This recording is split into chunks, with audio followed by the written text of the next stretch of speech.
बेळगाव शहरातील कोल्हापूर सर्कलजवळ आज सकाळी 11 वाजण्याच्या सुमारास झालेल्या भीषण अपघातात एका वृद्ध व्यक्तीचा जागीच मृत्यू झाला.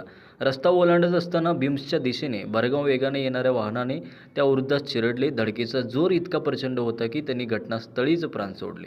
या घटनेचा सीसीटीव्ही फुटेज समोर आला असून अपघाताचा क्षण स्पष्टपणे दिसतो आहे.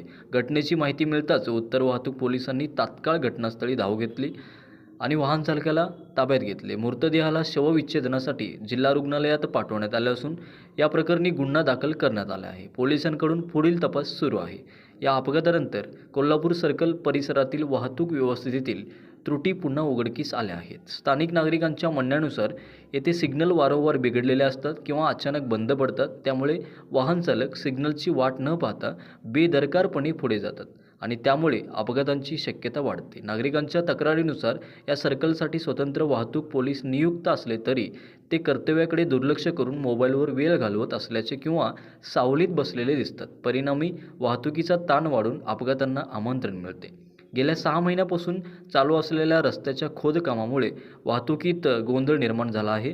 यातच रस्त्यावर असलेल्या फिरत्या विक्रेत्यांमुळे रस्त्याची रुंदी कमी होते आणि वाहन चालकाला हाल अपेष्टा सहन कराव्या लागतात. या दुर्घटनेनंतर नागरिकांनी मागणी केली आहे की स्थानिक प्रशासनाने वाहतूक शिस्तीवर कठोर नियंत्रण आणावे आणि पोलीस कर्मचारी जबाबदारीने कर्तव्ये बजावेत.